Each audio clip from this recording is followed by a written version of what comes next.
episode of My New Normal podcast. I am here with DJ Darius Jones. Is that right? Yeah. So welcome, DJ. Welcome. What's up? How you doing? Good morning. Good. Where are you in San Diego? Where do you live? I'm currently at home. I stay up in Mira Mesa. Okay. So I'm in North Park. We're like a world away. I might be seeing you at class today. Yeah? Yeah, I don't know. I got chiropractor appointment in a little while, about an hour from now. So Okay.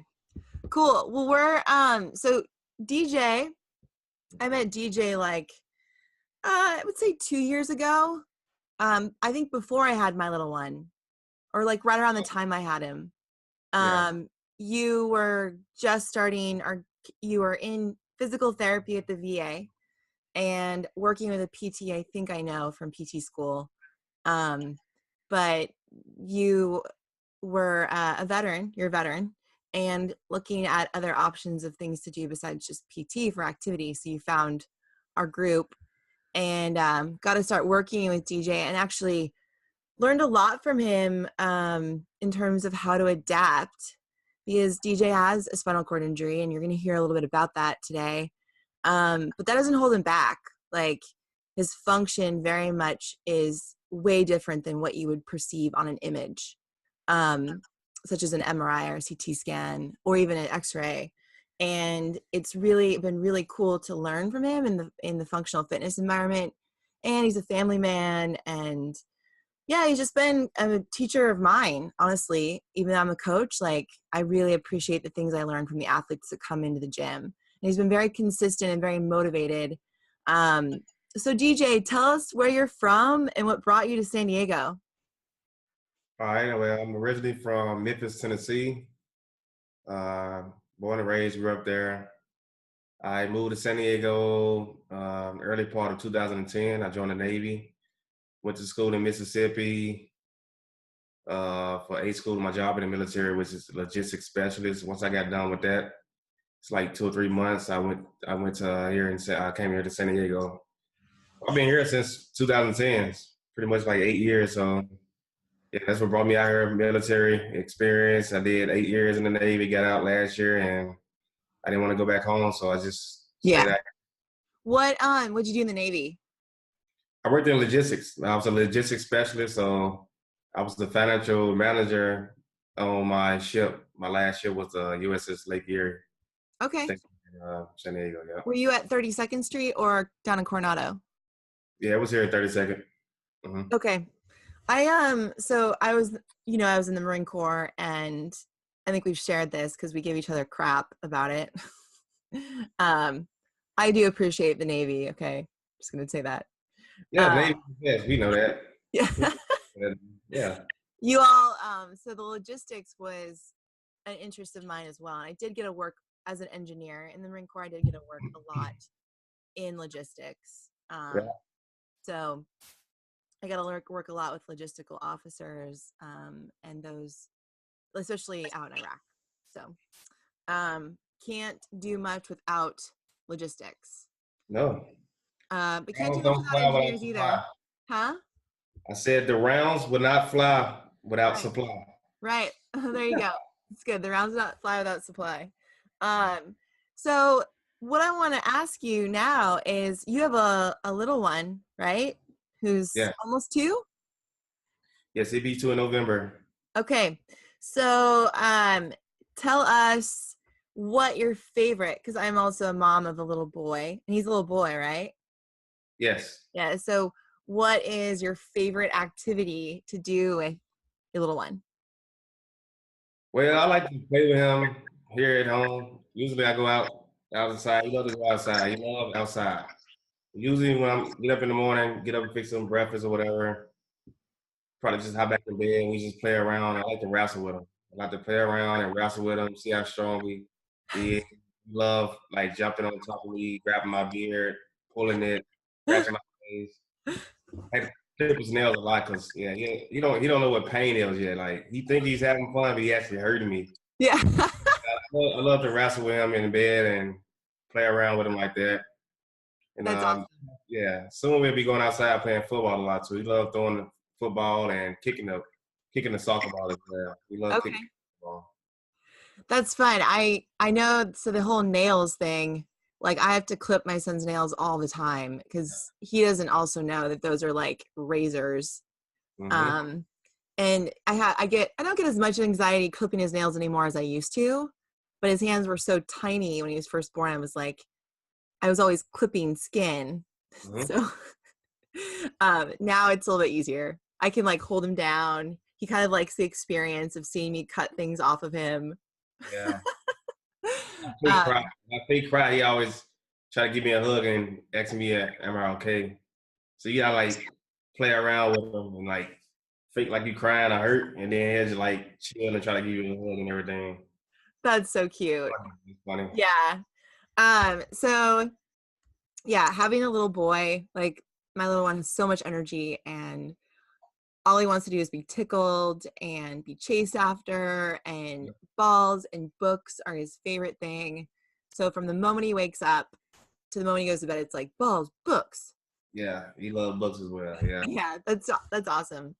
Okay, DJ. Well, I want to get into the meat and potatoes of this, since this podcast, especially the first season. So the first season's theme is Tales from Adapted Titans, and in my eyes, like you came into the CrossFit gym, functional fitness gym, and you heard about us, but like it takes a lot of guts to do that, especially after a major injury. Like in rehab doesn't necessarily, and I'm a PT, like it doesn't necessarily motivate you to um, jump right back into fitness the way you may have normally done it. Um, More because rehab is based around like getting you understanding your body.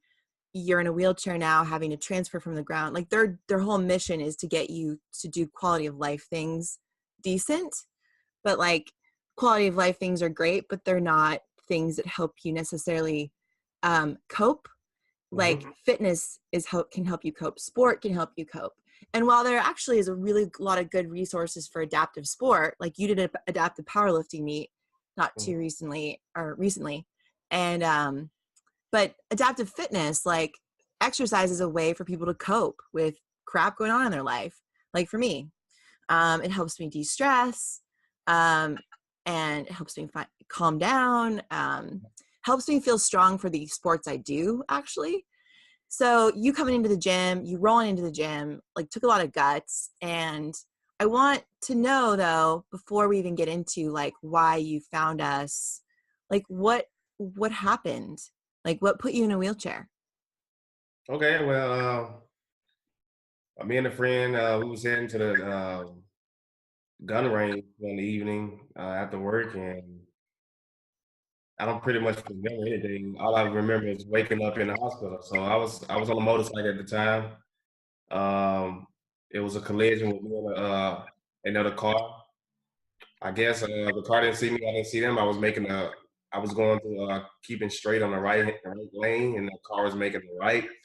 And pretty much, I was going straight. They was making a right, and boom. So I flew like 100 feet in the air, and I hit this Jiffy Lube sign. I think that's what pretty much paralyzed me. I don't remember the accident at all, but when they told me the story and I read the reports and everything, it was like I made a collision and I flew like 100 feet in the air, and I hit this sign. I landed, leg turned everywhere, and I was conscious at the time, but I wasn't like, Coherent. yeah, So they just took me to the hospital. They knew I wasn't going to survive. I remember the paramedics telling one of my friends, they were like, "There's no way this guy's going to survive." If you look at the police report and the medical report, and everything, it's like all these broken bones. Like, I don't know how this guy's going to survive. And here I am now. So that's what basically got me in a wheelchair. I was in a terrible motorcycle accident. That what pretty much paralyzed me from the chest down. What levels again? T4. So pretty much right here at the nipple line, chest area. Yeah. Um, Yeah, T4 complete. So I'm pretty much paralyzed from the chest down with no sensation of movement below my chest. Was it complete or incomplete? Complete. Complete. Okay. Um, so here you are. So you have a completely new normal now. Like you Mhm. went one day, you're able to walk, you're in the Navy, you're going towards the gun range to hang out with a friend, yeah? Yeah. And then the next, you don't remember what happened, but the next moment you're waking up It's like a movie. alive. but can't move except for arms and It was like a movie. It was like I didn't feel pain. I didn't feel anything. I don't know, because I was paralyzed. It's a shock. It was just like I woke up and it was telling me to be still. He was in a bad motorcycle accident. And at the time they told me that, I didn't even know I was paralyzed. It was just like, it was like a movie. It's like, what's going on? I need to wake up, you know? And it was like, right. yeah. And that's so in others I've interviewed, that's pretty common with those traumatic accidents, is to completely lose consciousness, even though you might be awake, but you can't remember the accident or feel in the Mm-hmm. accident. Even if for some it's a brief moment, for others it could be days or weeks, depending on when they wake up. Mm-hmm. But okay, so this was how long ago? This happened August 3rd, 2016. So a little bit over 2 years. Okay. So when you woke up and you found out that you were paralyzed, what went through your head? I was like, it was like, I want to cuss, but it was like, dang, like, this can't be true. And that's like 1,000 things going on in my head. Like, I was going all the way back to childhood. I started thinking about childhood memories, you know? And then I thought about my son. I was like, my son wasn't even born at the time. You know, it happened August 3rd. My son was born in November of that year. So I was like, am I going to survive? Am I going to, they said to me, Right. I'm about to get ready to go through surgery. So it's a possibility I don't even make it. It's like 1,000 things. Okay. I knew for sure I wasn't going to stay in the Navy again. Like, I knew, like, okay, I'm paralyzed. So ain't no way I'm staying active duty anymore. So Yeah. my career was like, okay, what's next? Thinking about my job, my girl. It's like a lot of things going on in my head. My family, am I going to survive? I'm sitting here praying, asking Yeah. God, like, give me one more chance. This can't be true. It's like 1,000 things. And I was constantly asking myself, what did I do? Because when I'm pretty much riding, I don't really do a lot of crazy, reckless driving when I'm riding, like that. So it's like I was on a domestic street, so I knew I couldn't be going too fast. I wasn't on the freeway, so Right. it had to be no more than 40 miles per hour. And I was like, what did I do wrong? And then there was a Yeah. lot of things like that going through my head. Well, so when actually the last individual I interviewed also was cut off Yeah. in a motorcycle accident as well. He was in a motorcycle accident, lost his leg. So I can only imagine the thousands of things that would go through your head. And I know that's not uncommon. But you have a faith. You were a fit guy. You had a job with a purpose. You have a family, even greater purpose. So you had all of these amazing things pre-injury. So how did those things help you get through this? Because clearly there is going to be this major acceptance that has to happen of what happened, even if you like it or not, right? Like, it's your body. You know that you can survive now. Mm-hmm. Well, after the surgeries, you survived, and you have to find this new way of life. So what was that like for you? Um, well, I know, like, the doctors and the nurses, the therapists, all those guys did a great job. But I'm only here because of the grace of God. Like, if you look at the report, like I said again, if you look at the initial accident and look at the report, it's no way like somebody should survive that type of stuff. Like, Yeah. usually, vehicle and motorcycle accidents, most likely it's a fatality. When a Right. motorcycle come off the vehicle. So I'm only here because of the grace of God. That's the only reason why I'm here. So I give Him the praise, and I'm so thankful just to still be here. But during that time, I mean, I had a lot of support from my church family back at home in Memphis, Tennessee. It's called Divine Temple Church and God in Christ. They sent prayers and love from miles away. My mom came out here. She was here she got here like 3 days after my accident. Yeah. Her auntie came down here. I didn't have any no family out here like that. So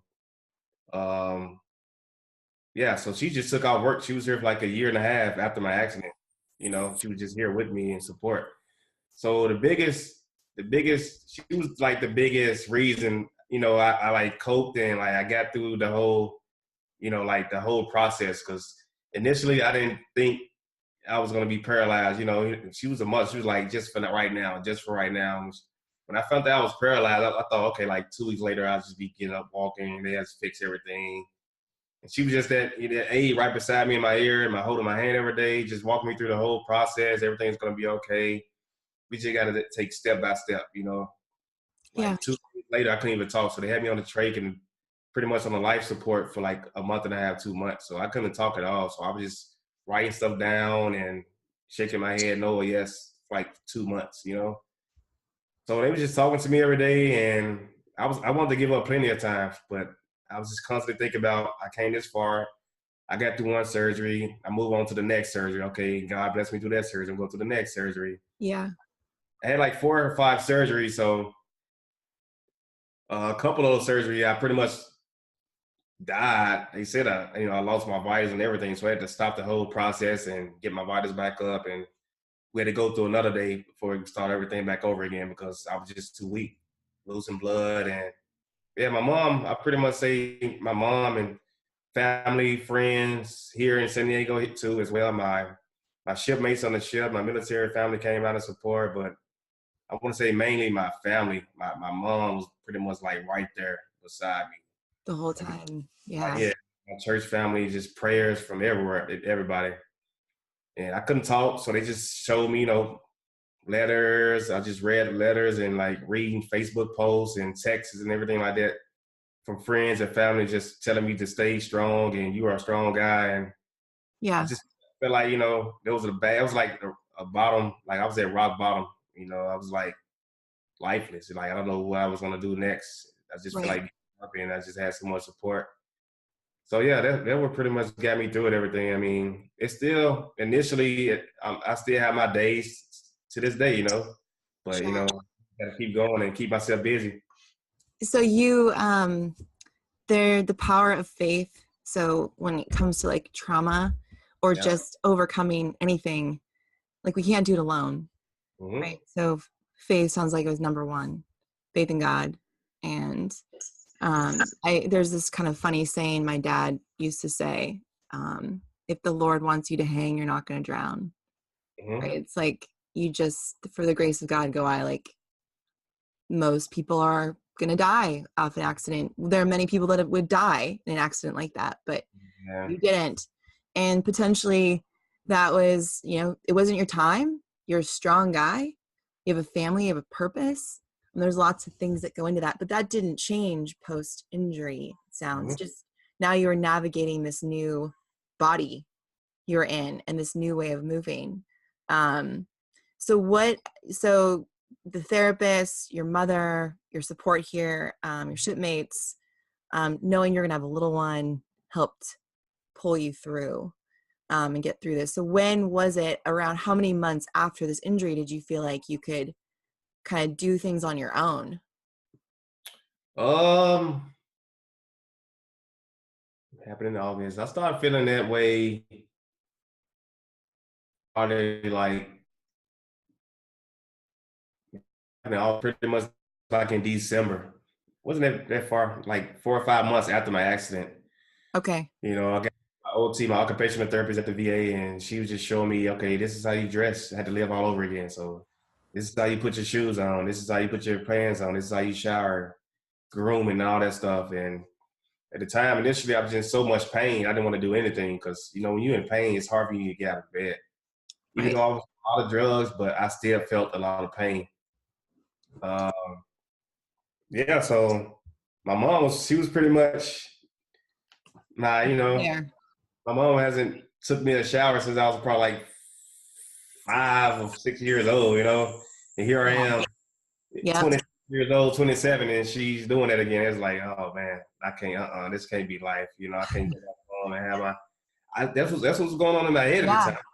I'm gonna need a full-time caregiver or somebody to like pretty much feed me and everything for the rest of my life because she was doing that at the time, you know. So as I got stronger, the pain went down. So I get more movement in my arms and more strength to stay upright. And because at the time I was in the power chair, I wasn't in the manual chair. I was in the power chair because I broke Right. my arm. I couldn't even push a wheelchair at the time. So she was feeding me and all that stuff. So it took me about that 5 or 6 months after my accident until I feel like, okay, I can do this on my On own your and own. independently. So, and after that, each month, everything got easier and easier. The pain went down. I got stronger, more confidence, learned my techniques, how to get in and out of my bed, transfer into my wheelchair, get into my shower chair, transfer into a car. All that stuff started to get a little bit easier month after month. Keep going to therapy, keep going to, you know what I'm saying, staying active, strengthening my arms and my body. So Did you feel like after a while you didn't need any help, really? no. So you didn't Nah. need to have the caregiver like you thought. Like, although your mom was super helpful. Yeah, I Um, needed it at the time. I mean, now I can, like 2 years later. Now I'm pretty much like I got it. But at the time, I always been independent. Since I left my mom's house when I was for like 18, 19 years old, and I've been working since I was 15. So I've been pretty much independent for a long time, you know. And it was like my yeah, first time actually needing somebody to like really do stuff for me, like right, physical, you know. right. So I can do a lot of things at the time, but I still needed somebody to shadow me just in case I did fall, you know. I Sure. get, you know, stuff like that. So I wasn't fully independent, but a lot of stuff I could still do by myself. So did you have your son a couple months after your injury? Yes, he was born in November. Yes. So what was that like navigating him, being around him? Because the little one is like Yeah, I crazy mean, life. That's another new normal. it was just so much stuff going on in my, like if I can start back over, yes, but it's like it was just so much stuff at the time going on in my life. It was like I need to get myself like like you know ready before I even like step into these father type Right. roles. I just thought about like this is gonna be a new lifestyle now. I can't even like I'm gonna need somebody to help me take care of my child. I mean, his mom, you know, she was there and everything, but when he comes see me, you know, he don't stay here with me. He stay with his mom. So whenever he comes to visit dad, do I need to have a caregiver? And it was a lot of stuff going on in my head at the time. So and I used those resources at the time. So the family, Wounded Warrior Family Support, they helped me out during that time. You know, when Okay. he was like an infant. You know, like I reached Yeah. out to those guys, and Good. they pretty much provided me with a caregiver that pretty much come to my home and pretty much helped me watch Dion. You know, because I wasn't able to pick him up physically out of his crib and Yeah. bring him. I didn't have that core control. I didn't want to drop him or anything. So once he's in my arm, I can hold him, but I needed somebody at the time to help me, Right. you know, feed him and bathe him and all that stuff out of the shower. So they provided me with a so whenever my sons come here, I just let them know, give them a heads up, like, hey, I'm gonna need somebody to come here and on these Yeah. days of the week. And they provided me with a caregiver and pretty much sat in with me, help me out with anything I need with my son. So Oh, that's proud awesome. of that. So now I'm fine. It could just be it's just me and him sometimes, you know, I can do everything. He listens to me and yeah. Good.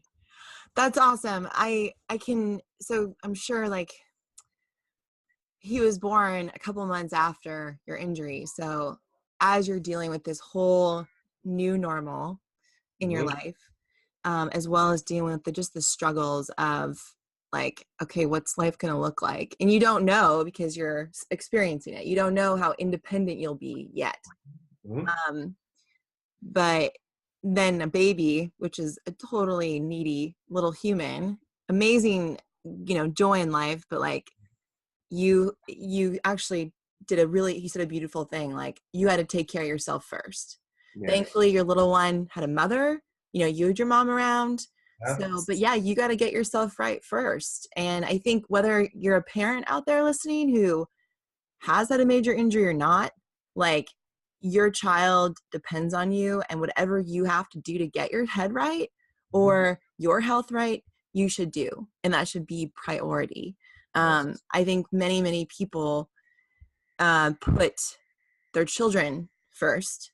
And the children, so granted, right, the child needs to be taken care of. But like many people just throw themselves into their children and forget about their own needs. And Mm-hmm. you wouldn't be the father you are now to him had you not, okay, I gotta get myself right so I can Yeah. be the best father. And that's a really strong mentality that I think every parent should have. Like, what do you need to do to be healthy? For most people, it's not going to be what you had to go through. He was fine. I mean, his mom was there. Her family was out here helping as well. He was fine. I mean, everything was fine financially, but kids don't need money. I can just give money to all day, but a mother needs to be with her son. A father needs to be with her son. It's got to be everybody got to put in the same effort. It can't just be so physically, I couldn't do it at the time. But as far as like support, they need like any equipment, daycare, all that stuff. Yes, I was there, but physically, I wasn't able to like be there for him like that because I wasn't physically. I was in the hospital at the time, Yeah. so I had to get my body right and everything right, and now everything's good. So what did you deal with? So this is something that, because after a major injury like that, and all of these things going through your head and changes, was there any kind of depression that set in? Yes, yes, of course, Yeah. yes. I went to go see a psychiatrist daily when I was at the hospital. Monday, no, not daily, at least 3 times a week. I went Okay. to see a psychiatrist, pretty much somebody to vent to. It wasn't like I'm thinking about harming myself or anything like Sure. that. It was pretty much, I was just like in a hole, a lonely type place. It was like, what do I do next? Mm-hmm. Friends and everything like that. But a psychiatrist, I mean, they pretty much know exactly what you're going through. They seen this stuff. They see it all the time. So I'm gonna go see a psychiatrist like weekly when I was at the VA and inpatient, and I currently still go see a psychiatrist pretty much like once or twice a month just to go check in and see how everything is going and to vent to and somebody just to talk to, and they could pretty much guide me and give me advice on like different situations and stuff like that. So I was definitely depressed daily. I smile on the outside. People just think, okay, he's fine, but no, I was hurt on the inside, because Yeah. here I Of course. was this healthy, athletic person. Nothing was wrong with me, and then one day this like crazy accident happened. Now it's like, what's next? So Yep. it was big. So when was the shift so there's a lot of people out there with depression and for various reasons. And I've struggled with depression post major injury, right? That's a very common thing. For some, no. Like I interviewed a guy who was he was like, in Hurricane Katrina. And so immediately after his injury, he was like, everyone that was taking care of him had gone through they're going through some craziness and had lost a lot of things, to include homes and some family members. So it was like he didn't have time until later to experience that. However, in your situation, you're at the VA being taken care of. So there was time to think, for it to settle in. When do you think, so family support, God, all that stuff can help people pull out of those depressed states. But what time period do you feel like you were out of that kind of chronic depression, if at all? Um, when was that? Well, when I started, I'm always like a approachable guy. I can go talk to people, say hey or whatever. Mainly at the VA, seeing other veterans and pretty much in my same situation. At the spinal cord injury unit there, it's pretty much all guys with some type of spinal cord injury. So I see those guys daily when I go down there to work out, and pretty much like a year after my injury, just meeting those guys, they show me pictures on their phones, show me their cars, show me their houses, show me the sports they participate in, show me all this other stuff they do. So I was like, what? I've never seen wheelchair basketball until I got hurt. Like, it's Yeah. crazy. I've never Yeah. seen adaptive sports until I got hurt. And I was like, I didn't know you can do that. I didn't know you can, So I started seeing all this stuff. I was like, okay, I got to try this. And Yeah. pretty much a year after, I just started meeting other guys and being approachable, talking to guys. And seeing what they do on their off time. You know, at the time I was in work. I'm still not working at the time. I didn't know what I wanted to do next. Do I want to go to school? Do I want to volunteer for anything? Do I want to play sports? So that's what I did. I just reached out to guys there at the VA and pretty much see what they do on their Right. off time. Besides, you know, come check up in the hospital and work out and stuff. So So that was about a year after, would you say? yes. So okay. So that's so that tribe, like you needed that tribe again. Mm-hmm. As much as it's nice to be taken care of and you needed that in that acute stage, that first year, um, you're an athletic, strong dude. Like actually you coming into the gym, that's exactly what I thought. Like I don't see a guy, I see a guy in a wheelchair, but I see a strong, fit dude in a wheelchair who's ready to train. Um, and so you need that. Like you needed that environment, you need sports again.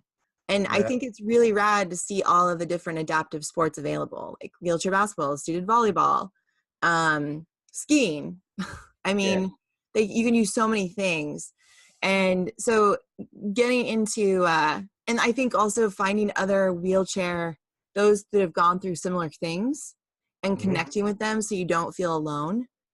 I think that's really important for most humans. Like I love to connect with people who've gone through, who, not because they've gone through adversities, but because most people that have gone through major adversity and we found each other, it's because they've chosen to kind of accept this new phase and like learn from it. And but there's still grieving that happens. Like, and it's not fun to grieve alone. Like whether you've lost a parent, lost a child, lost a leg, been put in a wheelchair because of an injury, like you want to connect with those people because most likely the grieving is similar. And Mm-hmm. it's like you don't feel quite alone. It's different than grieving with someone who isn't in a wheelchair, right? Like it's fine. It's just this, it's so much more better psychologically, I found, to Mm-hmm. find that tribe of people who have similar stuff. Um, and it doesn't mean those have to be your only friends, but I think that's really important. Just the not feeling alone can get you out of that depressed state, and to connect with people who have gone through adversity. For me, I really appreciate connecting with people who have had sudden eating disorder and Yeah. people who have struggled with parental loss. I lost both parents. So like just, especially having a kid, it's kind of affected me in a different way. Like, oh, my parents aren't around. I kind of feel alone, but I'm not. But who else can I connect with who've gone through something similar? Mm-hmm. And it really helps me. Like I don't feel so low. And I think that's a lifelong thing. Like you'll always grieve this in some way. It'll look a little bit different in 5 years, but there's always this sense of like, you're going to have to counter that, like feeling of negativity and sadness that might come up, or even anger. That's the human condition for all of us. Um, but it's using your tribe, finding fitness, training, being an athlete, like you always were, spending time with your son, that are all things that'll help you cope with this new normal you're in. So getting into the fitness side of things, like because you're a T4 spinal cord injury, that on a functional level, like you got to be able, you need to move yourself around, and you don't have as many muscles to help you out. And in the intro, most of you you'll be learning what T4 spinal cord injury means complete. We're not going to necessarily go into that right now, but like what has fitness done, like doing CrossFit or doing high intensity functional fitness, helped you on a daily basis with quality of life? Well, yeah, I mean, I have a lot of stuff. Started with CrossFit. One of my friends, when I was currently in the military, on the phase of getting out of the military, she told me about it. I don't know if you remember her. Her name was Heather. She told me about your guys' program, and then probably like a few months later, I started playing wheelchair basketball, and he's currently my coach right now, Jaime. He introduced me to the same program, so he told me just come out one day and just give it a shot and see if you like it. So I came down there. First person I met was you. Yeah, we signed this little liability form. In case you die, it's not my problem. And yeah, and I was just pretty much, I always been physically active all my life. So when I got hurt, I was like, what's next? What I want to do now? Like, I can't move my legs. all I can move is my upper body. So this is the only thing that works. So let's put them to work. So I got into CrossFit. I never did CrossFit before, even when I was able body. I seen CrossFit. I loved it, but I never really got into it. You know, I was always on the military go phase. You're always moving somewhere. We never had no time to like go to a gym every day and work out like that. So Mm-hmm. I got into CrossFit with you guys, and it helped me out a lot as far as like upper body strengthening, my social skills, getting out, meeting other guys with similar disabilities and see what they go through and see how they overcame like obstacles in their life and everything like that. I feel better each day. Like I wake up like, okay, I'm about to go work out today, and what's on the agenda today? What we doing? What muscle group we focus on today, or something like that. So now I can. My first time, I believe, when was that? I think it was earlier this year. I want to say probably like May of this year.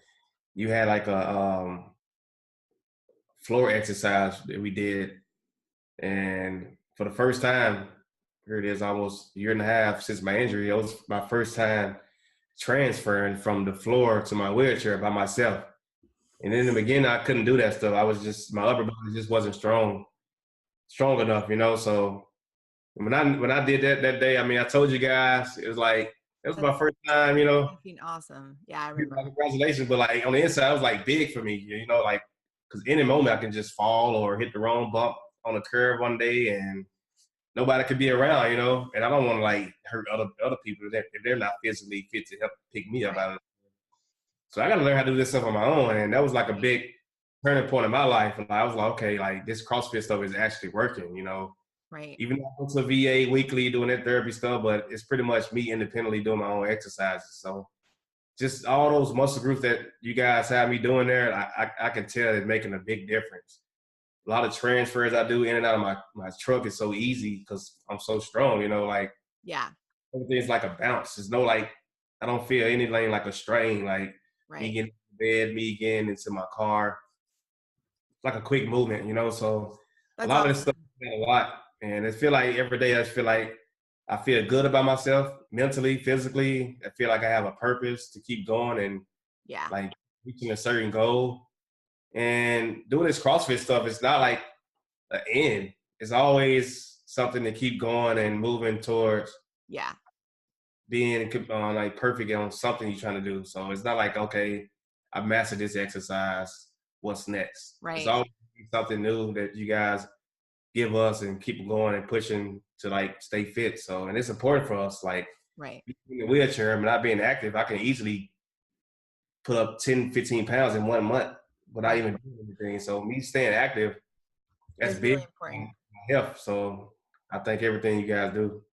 Well, I think that's a strong message for people. So for for people that are in wheelchairs or those who have any kind of permanent injuries, like finding the gym again, finding a fitness, kind of a fitness practice that you find fun. So you're in the military, you like lifting weights before. So naturally CrossFit is a nice way to get back into it. Some people aren't going to want to do CrossFit, but there are other ways. The thing is, the training, like the gym, the functional fitness gym, is a way to train for sport and a way to train for life. So like if transfers were still hard for you and getting on and off the ground was still hard for you, you'd have this thing in the back of your mind going like, okay, yeah, if I fell, what would I do? So you'd be less likely to go out in public as often, or like it wouldn't be as fun traveling because you know how hard it is to transfer. And I know many people in wheelchairs who struggle with the weight gain, right? Like it's so easy because you're not as mobile anymore. Yeah. Um, but it's a choice, like the way you eat, who you choose to be around, and then training, like getting back in the gym, no matter what level you're at, you have to start. Like from my standpoint as a coach, advising an athlete, you have to start no matter where you're at. And there is a coach somewhere out there who can help you. From a coach's perspective, I challenge any coach, whether you're a PT, strength coach now, who wants to work with a population of people who is the most resilient, get trained up. Like we'll put a link to a course that I created on how to train the adaptive population, but like we need more coaches out there too, training individuals like yourself. Because not a lot of, like, when it comes to personal training or fitness, like, it's very easy to get a certification. And then there's, so there's the coach that's maybe a little bit less educated. And then there's the PT who's only educated in rehab and doesn't know the fitness side. So I think both parties need more education on this, like, okay, the coach needs more education on how to work with those with injuries, because most people at some point will have a injury in their life. Maybe it's not permanent, but a injury. And then most PTs need to know how to help someone get back to their optimal. Like, you have a new normal. You have a new optimal now. We don't even know what that is yet. We're working towards it. But you can very much kick ass just the way you did before, but now with a different body, a different mind. And I think that is the key also, what I found with decreasing suffering. You're going to suffer more the less fit you are, because it's just going to be harder. And you're going to suffer more the less you accept where you're at. Not to say it's not easy, like the grieving process of you wish these things that you had before. And I think everyone to some degree can, whether they have gone through a divorce or a loss of someone, can wish that. But like, it's when you take this moment, use your faith, use your community, use your tribe, and you just accept where you're at, and you kick ass in this new phase you're in. When you take on that mentality, like, you're unstoppable. But that's a choice. And that's what I saw in your actions, DJ, of coming into the training environment. You were ready to freaking kick ass again. And so I hope you feel like this new normal is a new way to, like, have an optimal life. It doesn't have to be what society may see someone as disabled. Woe is me, like, their life must suck. No, it doesn't have to suck at all. It can be really awesome and even better than it was. Do you have any moments now where, like, you feel like your life is better than it was? Yeah, I can't say that. I mean, like I said, my first adaptive sport, I didn't say that earlier, but my first adaptive sports I did earlier this year. And was it this year? Yeah, you did wheelchair. Didn't It you was a do? ski. I went to Durango, Colorado. Oh, I did a documentary out there. It was like me, good. this veteran recently got hurt. What do we do now? And this skiing program up there in Durango, Colorado. I went out there and did. I never skied in my life. Like, ski in Memphis is like, no, there's no mountains out there. It gets snow sometime, but yeah, that was my first sport I did, and like, I mean, I would have never done that probably if I didn't get hurt. I don't know. It's stuff That's like that. awesome. Like, like I did so many. I traveled to Colorado. I went to Florida earlier this year for the wheelchair veteran games. Did competitions. I mean, now I'm on the basketball team, the Wolfpack basketball team now. So a lot of these things I'm doing. I mean, I don't know if I say if I didn't get hurt, this would have happened, but I'm pretty much happy and satisfied with where I'm at right now, and it only can get better, like, Yep. years from now. Keep being busy and being open-minded, not getting like closed-minded on anything. Like, they say you disabled, but you still can do a lot of stuff out there. You just got to put your mind to it. So that's the definition of being adaptive. Mm-hmm. So disabled is a way that people kind of define where being in a wheelchair, right, or missing a leg, but honestly, the biggest disabling thing right now in our country is depression. Yeah. That was put out by the World Health Organization recently. But I would say anyone that takes ownership of their health, like you've done, and just found your tribe, found your fitness, don't stop, won't stop, is adaptive, wouldn't even define themselves as disabled. Mm-hmm. And I think that's powerful. It's a much more positive concept too. And yes, it's just a concept, but if you're going to think of disabled, like, I'm technically a disabled veteran too. That's not such a positive thing to think about. But when I think of an adaptive veteran, I'm like, yeah, that's an I can kind of person, because they've gone through some shit and they can do it. We can do it. So before we head out here, DJ, and I hope to see you later today. If not, it's okay. I'll see you when I'm back from my trip. Yes. what advice would you give someone who just recently got into this new normal space like you did, who's maybe gone through a wheelchair, is in a wheelchair now or missing limb? Like, what advice would you give them that would help them right away after their injury? Well, my situation was different. Like I said, it was different. So I mean, I had a good family support. A lot of people don't have some family. Once they get hurt, I mean, it's just them and probably their coworker or something like that. You know, especially in the military, no family out here. Most of the guys are miles away from home initially. So my advice is like, uh, they need time. Once it hurts, just let them just get time to just cool everything down, get their body right and everything. Don't just initially just what's next and try to like pile so much stuff on those guys. But just know you're here for a reason.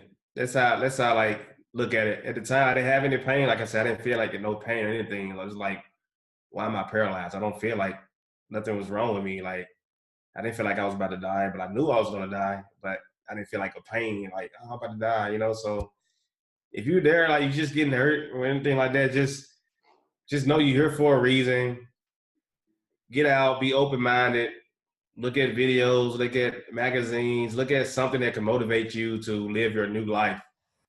Because at the time it sucked. It's like, man, I can't jump anymore. I can't, I play Right. ball, I can't dunk anymore. Like, so it's like it messed me up in the head because it's like, man, like this is a whole new world now. So Right. just be open minded.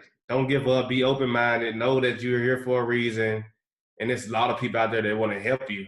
You have people out there that want to help you, and people like you, like this, like after developing these programs for guys to be, still active in the gym. When you have people like that supporting you, it's hard. It's hard to like not want to get up out of the bed and like push yourself. Right. Because people are easy to be like, okay, you disabled, like you in a wheelchair. It's nothing I can do for you.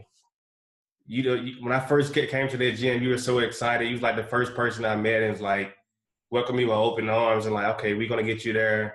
Let me know what you can and cannot do. We're gonna work from baby steps, moving you up to the best you can be. So when you have people like you guys with Movement RX just out there like motivating us and showing us that it ain't the end of the road and you can keep pushing, it's hard to say no and like give up, especially when you got like a huge support base like that. So that's what I like about it a lot.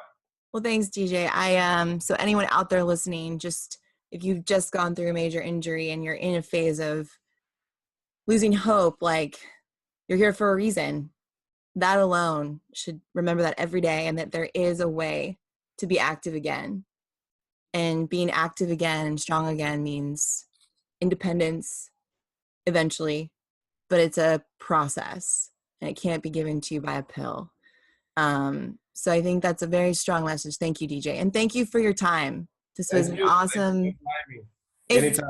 if anyone wants to reach you after this interview, what's a email that they Well, can my email is just jonesdarius@hotmail.com.